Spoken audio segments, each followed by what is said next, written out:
Welcome back to the PFC Podcast. The views and opinions you are about to hear are the speakers and do not necessarily reflect those of anyone else. Now on to the podcast.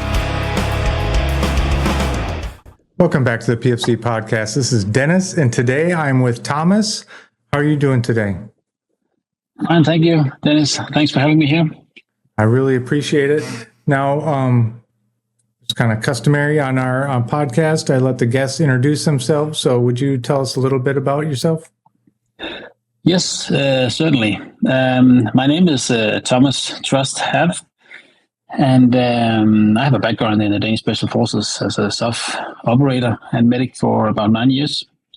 And after this, I got a bit tired of jumping out of airplanes and stuff like that. So I went to med school and became a doctor.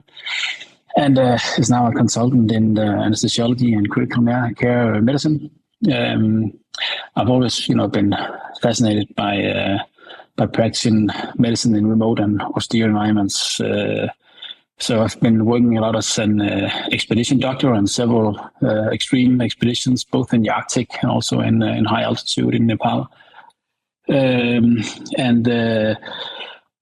Further down the road, I became the founder of a Danish company called Brightbird that, among other things, provide various services within the scope of remote medical support, telemedicine, and special operation medicine training. So we do a lot of medical training for a lot of different people in the Arctic, and especially in Greenland.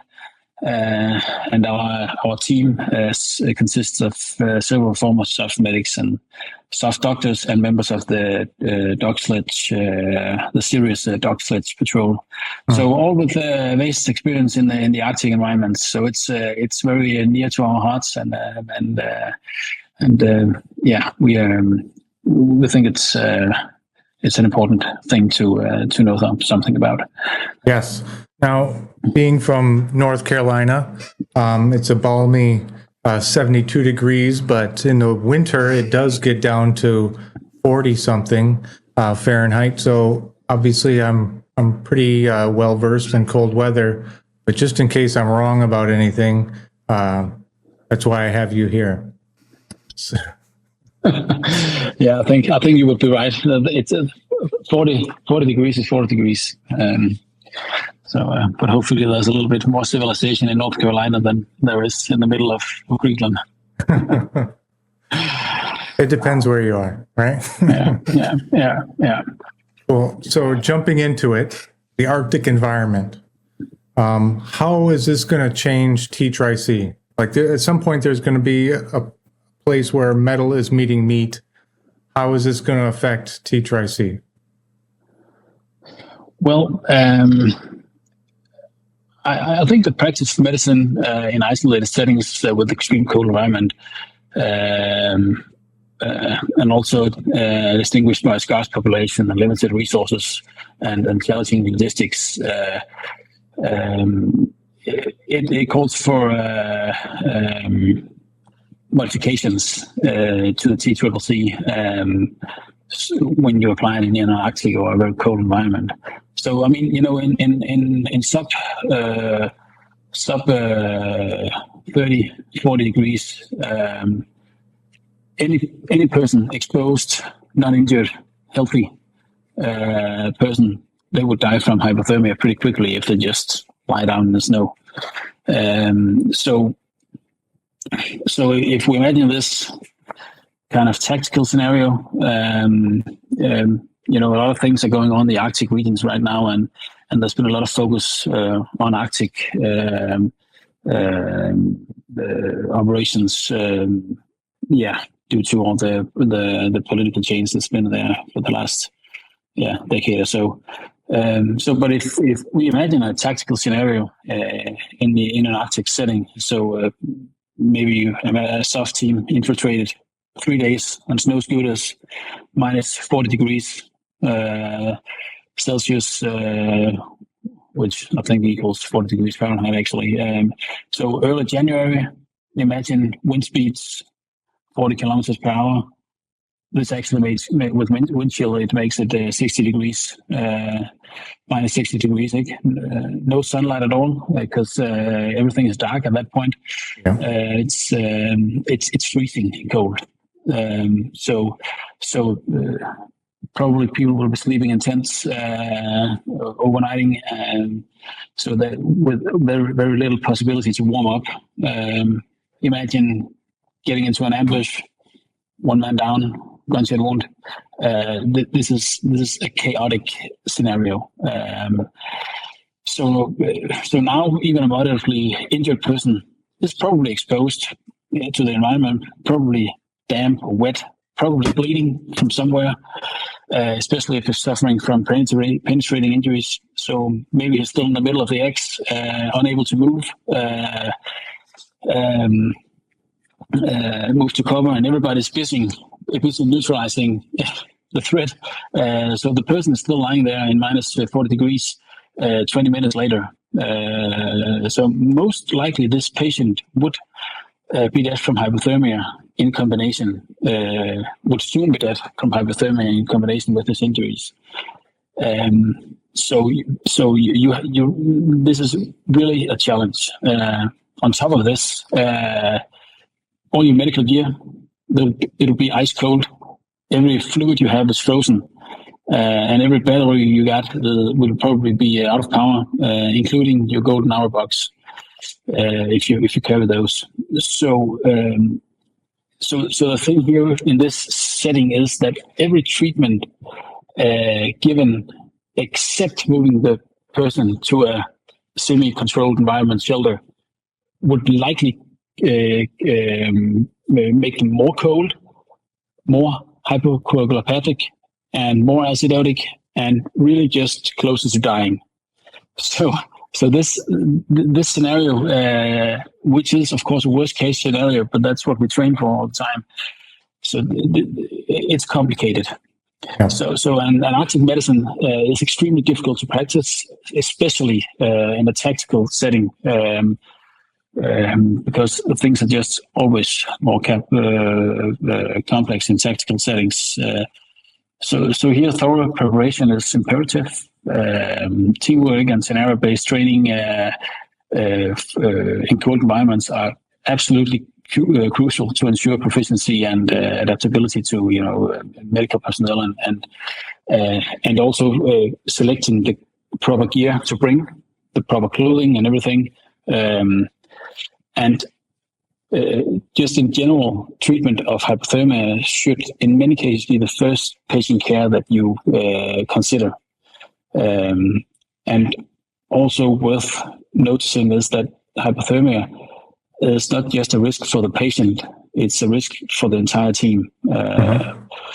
So just overall, tactical field care should, from my opinion, not be initiated until you have a semi-controlled, heated environment, such as a tent with a heating source. And this, it complicates things, because when will you be able to make that shelter? And that's the good question. And there's no good answers, just a lot of training and a lot of experience. Yeah. So let's at least start off breaking down March. Okay. So Arctic environment, same kind of situation you mentioned. There's a guy down on the X. He's essentially stuck in snow, right? The team is bounding around, trying to neutralize the threat. Medic comes up to patient. Hemorrhage control is always first, right? But I think it's going to be very complicated due to just the layers of clothing that somebody is wearing. Have you found that, having 3, 4, 5 layers of clothing is going to affect tourniquet use?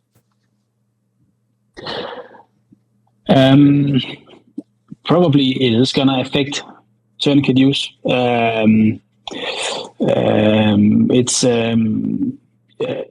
alone due to the fact that maybe your tourniquets aren't long enough, because if it's a guy with a big thigh and you go to put on a tourniquet, maybe you need to, for instance, if you're using the cat tourniquet, maybe you need to put on 2 tourniquets and then wrap it on. Usually, depending on the operation, because if you're doing some kind of special reconnaissance, sitting still, you probably will be wearing a lot of clothing. On the other hand, if you are moving on the move, then maybe you'll not be wearing that much clothing, and then it would be more easy to put on a tourniquet. Also, one thing, your hands. It's very difficult to put on tourniquets with big mittens on or big gloves. So this should be practiced because normally we don't practice putting on tourniquets with gloves on. And if we have gloves on, practicing it, we usually just take it off. And taking it off in this temperature, it'll make you get frostbites in minutes. Yeah. So it's there's as with a lot of these things, there are no good answers, but some principles are still should be considered. So first of all, try not to take your gloves off.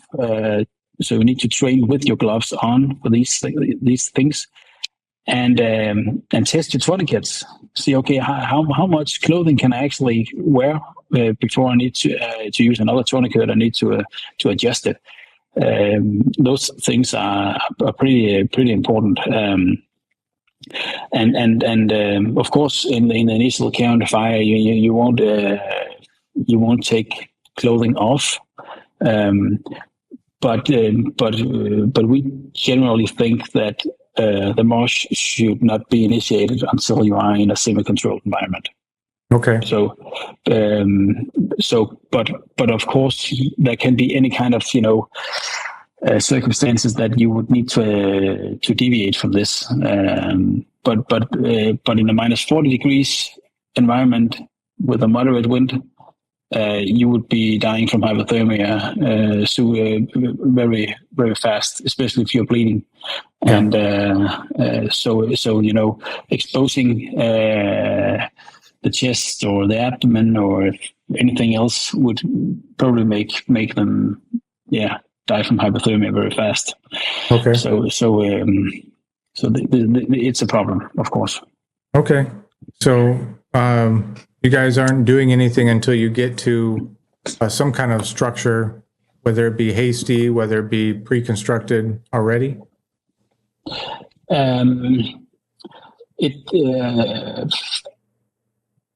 It depends on the scenario. Sure. So it's and also how and that's where it gets tricky, because if it is minus 40 degrees, moderate winds, no. Okay.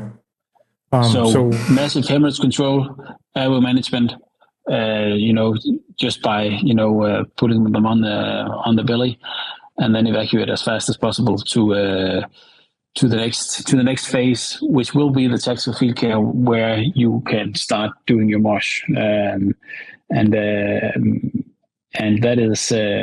that should not be until you can get them in a semi-controlled environment. Okay. So hemorrhage control by, I'm guessing, a tourniquet? Yeah. Over the clothing? Over the clothing. Okay. Definitely. And then you roll them into the prone position? Yeah. Okay. Or if they have an airway obstruction. Okay. And then get them as fast as possible to a place where you can provide shelter for them. Okay. So what kind of shelters are these going to be? So are these going to be multi-man structures, tents, or are these going to be hasty things?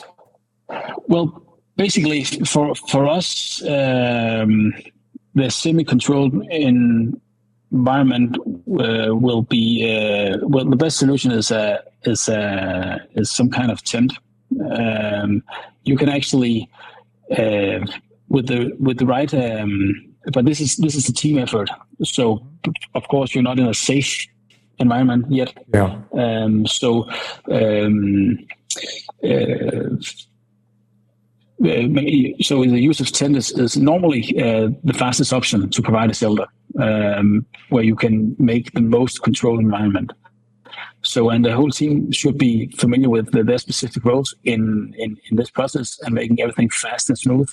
So, and this is something that deviates a lot from the TCCC guidelines, because it deviates. That's for sure. Yeah. So and to make everything run very smooth, rehearsal is crucial. So you need to train this a lot of times. But actually, and you also need to prepare, for instance, your tent to this. So you need to glue the tent poles together, so it's easier to raise the tent. To be sure who's the guy putting up the tent, who has the tent in the backpack, who's the guy taking it out. Which two guys are the ones who are putting up the tent. Simultaneously, we need to start warming the medicine, the fluids that we need over a stove. For instance, 1 cc ampules submerged in a thermo with boiling water, they will thaw in maybe 20 seconds. If you've got 10 cc vials, they will thaw in 40 seconds. But if you have 250 cc's of albumin, that'll take longer. Yeah.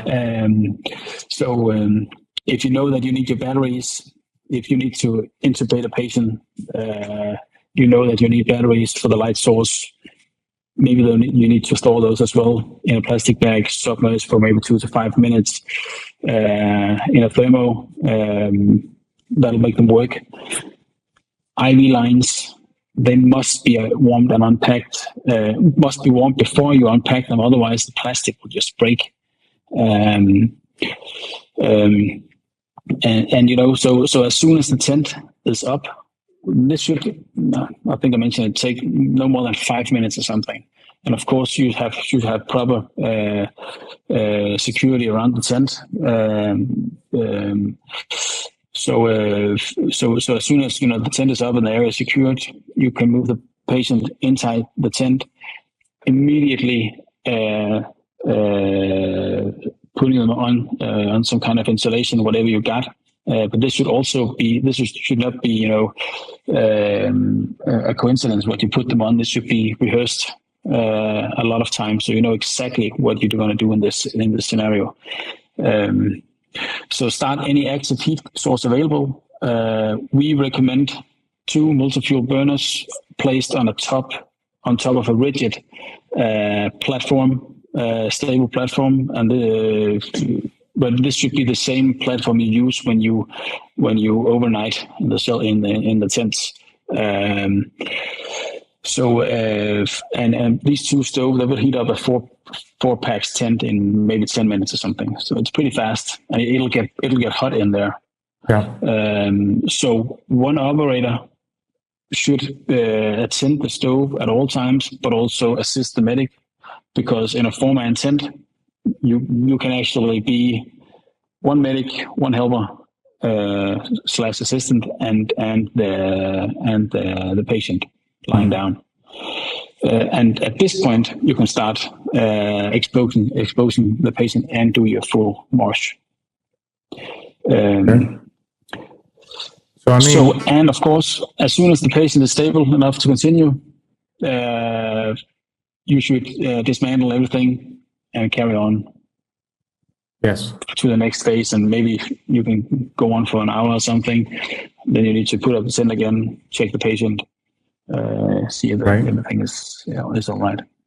Now, what you're saying makes a lot of sense, but when I first joined the Army, I joined in the 10th Mountain Division, and their whole thing is cold weather. There's no mountains there, ironically, but everybody talked a game when it came to cold weather stuff. But when the when the snow actually came, like distances that you were able to travel just shrink down to nothing. Time, it takes time to move. It's difficult to move. So how far away, without getting into specific tactics and things like that, but like how far away from the X, I mean, you're still going to have to move a few hundred meters, a terrain feature, something like that, just to get out of bullet range. Yeah, and that's and you could be forced to move a lot longer than that. So the time from the X to where you can actually put up your semi-controlled environment, it can be even longer, because a lot of Arctic regions, they have vast distances. You can see long distances, and it's difficult to hide. It's difficult to get to cover. So a lot of different ways they're using for movement. So it can be snow scooters. It can be some units still use skis, and then you're really in trouble, of course. Yeah. So it's there's no good answer for that. That's the boring answer. It'll depend. Yeah. But this is not. I think in most cases this will be a long distance. So and this also means that you have to. So actually, in the care under fire, doing massive hemorrhage control, airway management, one thing that should also be considered is, do we have something readily available to pack this patient further? Maybe a blowout sleeping bag you can just provide, or some BB bag or something that can provide some wind shelter for the patient as well. So if you can just quickly wrap them up in this to prevent further hypothermia. Yeah. I mean, unfortunately, there's no easy answers like, oh, just do this. If you buy this gear, like everything works out just fine. But I don't think guys really respect how difficult it can be to move in those environments, the distances that need to be traveled, and just the environment, which is working against both sides, of course, is going to completely affect, what you've been trained on and what you've probably practiced when it comes to regular T3C. No, exactly, and I think you're right. It's and that's the difficult thing with this environment. So it's and it is tough, and also because we don't have the SOF community don't have a lot of experience operating in these areas, because mostly it's in a desert. I think we have experience being there. Yeah. But what we don't have experience is actually fighting somebody there. Exactly. Yeah, exactly. So fighting and also being in a prolonged field care setting, because everything is just frozen. Everything is just cold, and everything is just very hard to get done. So it's that is a difficult thing. So we get back. We're getting to our tent. We're getting the tent set up. They got the stove running, warming things up. I'm guessing you're not using firewood, right? You're probably using some kind of chemical fuel. So different kinds of petrol gas would do it. That's usually, so we use with our multi-fuels, we use pumps, and it's a pretty clean flame.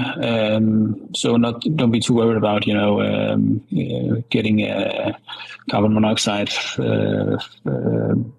poisoning. But of course the tent should be ventilated. But but you can use expedition tents or different kind of tents. But you should have a tent that's not too big because it takes a long time to heat up. Yeah. And in general, we think that 2 persons tent for 2 persons is good, but to be two persons in a tent, it should be at least a 4-pax tent. And those will the suffice for this for this use. And of course, once you're in the tent, you have the control environment. You should start doing your march. Yes, essentially just like normal now. Yeah, well, no, not exactly, because everything is still cold. So the only thing that you can actually trust on being warmed in the tent is the patient. So, and of course, it will be pretty hot for the medic as well, because no time to take off clothing, because this is important to remember. We're not in a safe environment at all, so we still need to pack everything up and be moving on. At least if the threat has not been neutralized.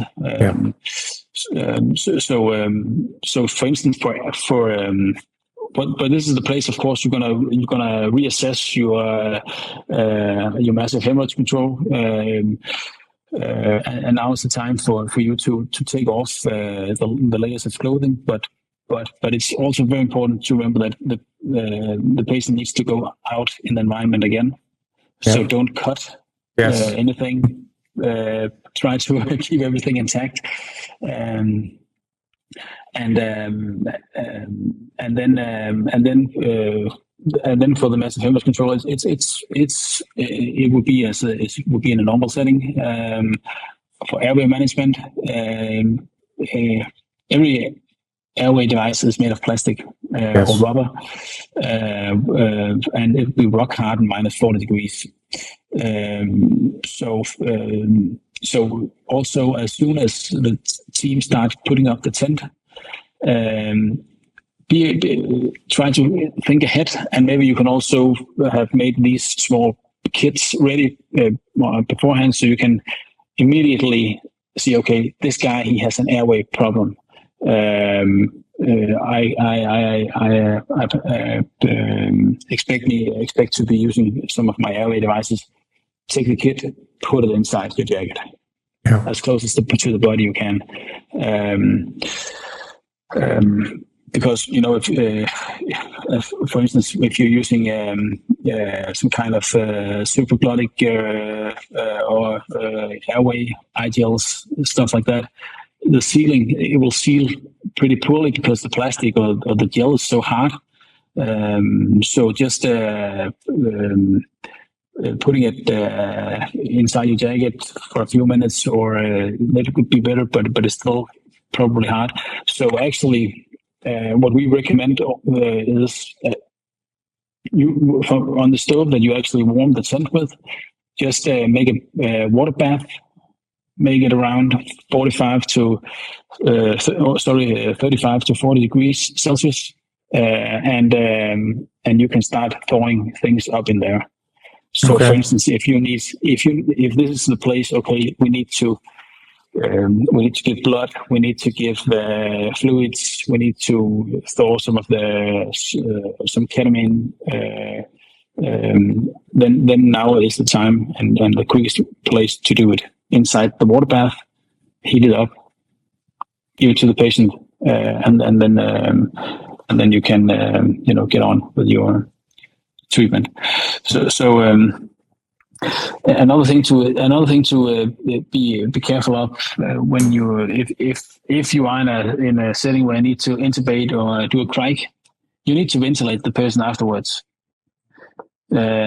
Probably, if they're not breathing properly for themselves, and just putting them out in the cold air again, you will be giving them -40 degrees air inside the lungs. So you definitely make them colder by this. I mean, wouldn't you have damage to the lungs just from that cold of air? Because it's not going through. It doesn't do going through the nose and get moist. You would eventually. So probably not for small amounts of time, but it will be a problem, of course. Yeah. Is there a technique, or either you found out or it's not known to me? Is there a way to warm the air that you're bagging? We haven't found a good solution yet, I would say. But there is ways of, putting, and the problem is if you're putting, for instance, a longer tube extender and put it inside the patient jacket or something, you have a pretty big dead space. Yeah. So that's not something that can be recommended. We haven't figured out something very effective yet, and also this is extremely rare that this is necessary, but it should be something that should be considered if you get in that situation and need to ventilate a patient with cold air. Yeah. So definitely, if you only give him an advanced airway if he actually really needs it. Yeah, exactly. Yeah. So you mentioned like your narcotics and things like that, rewarming them. Have you noticed a change in efficacy having frozen ketamine or frozen midazolam or frozen whatever, rethawing it and then using it? Well, no. There's no drug that I would. Basically, we don't know very much about it. The literature is not very strong on this subject. So we don't know something about when you warm drugs. In general, you should be careful about that. But in general, that's not that big a problem actually. So the problem is, the mean kinetic temperature. So if the temperature,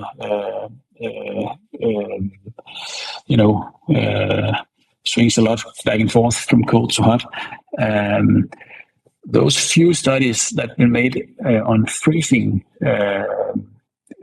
drugs did not find significant decrease in efficiency on those tested drugs. There is some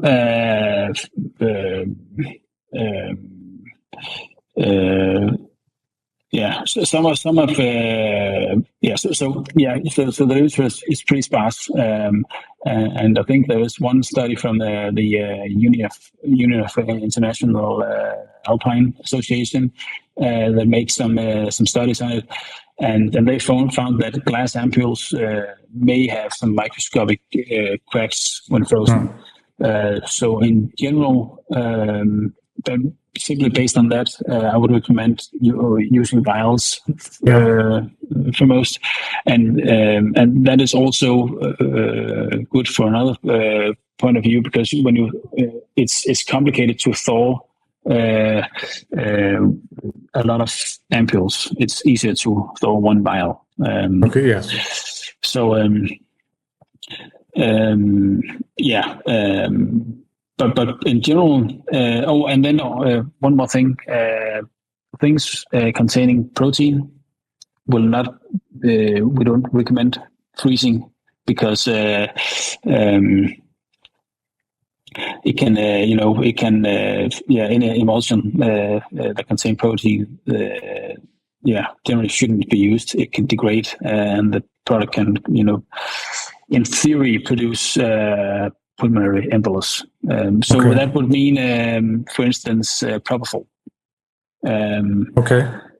It would also mean blood. Some of the blood, actually. I think it's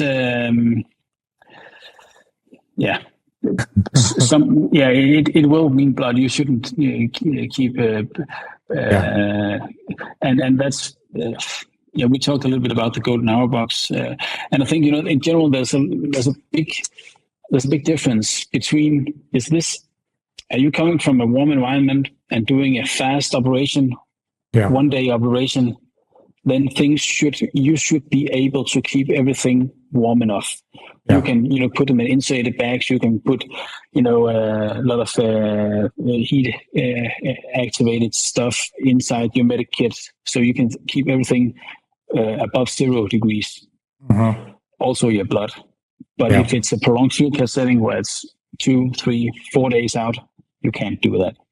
So you rely on the blood that you bring with you in your teammates. Yes. So I mean, that I know of anyway. I only know of one company that actually keeps it warm when it gets below freezing. Everyone else is worried about it being cold or being too hot outside, so it's freezing it. Or keeping it, within temperature. But I don't think anybody's really testing things to find out what happens when it's cold outside. Nope, they don't. And also actually at the SOMA conference this year, where we almost met each other. Yes. There was a lot of battery-powered devices for fluid warmers, but none of them were tested for instance, at a minus 40 degrees Celsius. And probably they would, heat up a bit, but the fluid wouldn't be heated up to 38 degrees as is supposed to. And this is a major challenge. And furthermore, all the tubes and the plastic tubes and stuff like that, it's not tested, so it will probably break.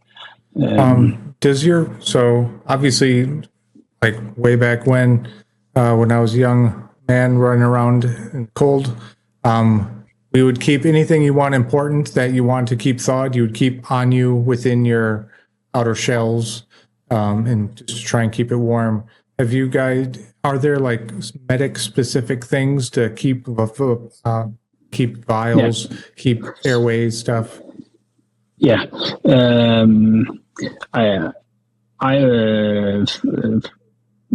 I always keep, so my emergency drugs, so ketamine, morphine, and preferably vials and not ampoules. And then your choice of antibiotics that you can give in an IV line. So ertapenem is one of them. It could be others as well. Also, one thing that's pretty important to mention is that we have a lot of experience being in the Arctic, in very cold environments, and we do not recommend bringing IV fluids in plastic because it will leak and get contaminated once it thaws, and it is actually possible to get crystalloids in glass bottles, and of course albumin will come in glass vials as well. So this is also another challenge of bringing blood products, because they're always in plastic. What about FDP, like freeze dried plasma? So you have to reconstitute it, but at least it wouldn't be damaged, I would imagine. Yes, you could actually you could do that because it's in a glass vial. I haven't tried it, but we use those in the pre-hospital ambulances as well here. So the problem with this is that you need fluid to put in. And it takes time, to thaw the fluids, but it can be done, of course. Okay. We've talked quite a bit about at least that initial shelter. If you don't plan, you end up in really crappy situations, right? Considering how utterly important those shelters are, like, how do you even begin to plan, right? Like, what is a realistic distance you're going to have to travel from the person gets injured till that first shelter? Of course, everything is dependent on everything else, but like, what's a realistic distance that you're going to have to travel? And then from that spot to your next more definitive type shelter, where you could probably actually do your prolonged care. Like, what kind of distances are you talking about? Yeah, can you? I'm not quite sure what kind of scenario do you mean, Dennis? So okay, like we mentioned, a guy on the X, he's been shot through the leg, right? We get him off the X. We're trucking across the wilderness there. Like, how far is a realistic distance? How many, is it kilometers? Is it meters that we're going to need to travel to get to at least a quasi-safe place to throw up my 4-person tent to start my march, to then tear it down and then travel again to, my next, hopefully more secure location to probably do my prolonged care. Yeah, it's really it really depends on the situation, because if the area is not safe enough, because this is it's not just getting a shelter behind a big rock so that you can't be reached from enemy fire and stuff like that. You actually have to put up a tent. Yeah. And it's so it has to be quite safe, or that you have to, or you should know that you've been buying so much time that you have time for putting up a tent. But I would say, and this is not, it really depends, but I would say that you should get to a place within 30 minutes or something. That would be, I think, and 30 minutes is a long time. We know that. Yes. So I think it's my best. Yeah, of it's course. My best, I mean, nobody's figured it out, because nobody's that I know of anyway has actually done it. You know what I mean? And so a lot of it is we're going to have to talk and war game until, God forbid, we end up having to do it for real, and then you find out what the real answer is. Yeah, exactly. Yeah, actually, we had to make some kind of comparison. This was not a tactical scenario, but we had I was being an expeditions physician on a large expedition on the east coast of Greenland, where we walked about 400 kilometers on skis with I think it was 10 veterans with disabilities, most of them, and at some point one of the guys collapsed, and he was just in so much chronic pain and exhaustion that he couldn't walk anything anymore, and actually we had to stop, make a tent, get him in, get him warmed, and he was, and I mean, this was. We were just, and he was very wet and damp, sweating. We had been maybe walking 20 kilometers at that, not 20, maybe 10 kilometers at that point, and with big sledge weighing 100 kilos on ski, so it's a tough job. And he was he was sitting out, wet and damp by sweating, and maybe we were outside 10 minutes or something before we got up the tent. Because there was a lot of chaos, and we had to realize what went on, and make the decision that we had to stop here. And he was very, very cold, and he started to he didn't have any physical injuries, and he actually started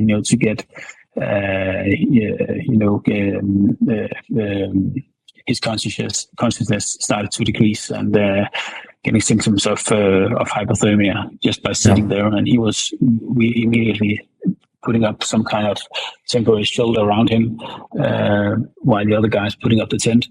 I guess 10 minutes or something, and he was getting very, very cold. And it was, I think that day was minus 25, minus 30 degrees or something. This should be taken extremely serious. And we don't know enough, as you said, we don't know enough about it yet. But I hope that maybe there'll be some more attention to the subject in the during the next years. Hopefully. Hopefully. So, of course, I have extensive experience just from being in North Carolina about being cold, right? I want to go to the Arctic, right? I want to be able to operate in that environment. What do I need to prepare for, whether that be physically, whether that be gear-wise, just to exist in that environment? Well, it depends on how far from civilization you would like to travel. Very far. I think, very far. Yeah. Okay. I think, the rules for surviving in this area is not that different from what you need if you get a real casualty. Uh-huh. So basically, what we recommend for putting up a semi-controlled environment, it's actually the same that I would choose for a civilian expedition. But of course, you should take good care of what kind of clothing you bring. We only use wool because it's the best choice. It can get wet and you're still warm. But I think actually the most important thing is that you should test your equipment and you should be familiar with what kind of equipment you bring and know how to use it. And then the second thing is that most times when you are very austere places, that you need to carry your stuff yourself, or at least there's a limited. You can carry a limited amount with you, so you have to be very, very specific about what you bring. So that's and also for medicine and stuff like that. Even though it's if you bring that, good stoves. Good stoves. That's impossible. That's important. And you need to how to use the stoves. So you need to be able to, because when you get to a shelter, you will be cold probably, and so your fingers will be cold. You need to have your gloves on. You can this shouldn't be taking too much time to get the stove running. You need to be able to put up your tent very fast. You need the wind can be very strong those places, so it needs to be strengthened in all weak points, and so on and so on and so on. So there's a lot of preparation that should be going on before you take off. Very good. Do you have any final thoughts as far as guys that are not at all used to this environment? Like there's people that go there and hang out and come back, but nobody's actually had a real fight there. Would you have any kind of final thoughts if, God forbid, something were to happen? So it would definitely be keep the patient warm at all costs. That is your top one priority. And nhưng massive hemorrhage is also a priority, but that's because it's so easy to fix. Yes. But keeping people warm should be your priority. And I just have to, because that's, I know we're running out of time here, but it's just, think of doing missions in Afghanistan or any other hot place, Iraq. Think of, if you've seen a patient, a bleeding patient on the ground, that they are cold. They are very, very cold, and it's plus 40, 50 degrees Celsius. Yeah. It's hot. Yeah. Taking that same person to a minus 40 degrees environment, it's a difference in almost 100 degrees Celsius. So I think that's the most, I can't say more clearly how much you should focus on the hypothermia prevention. Yeah, very good. Well, thank you, Thomas. I really appreciate it. Thank you. Thanks for listening to me. That's it for today's podcast. Make sure to go to our website, www.prolongedfieldcare.org. Check out our free downloads and a ton of other helpful information. Grab a bag of our fresh roasted PFC coffee, links in the description below, and stay on the bleeding edge of combat and austere medicine. This is Dennis for the PFC Podcast, out.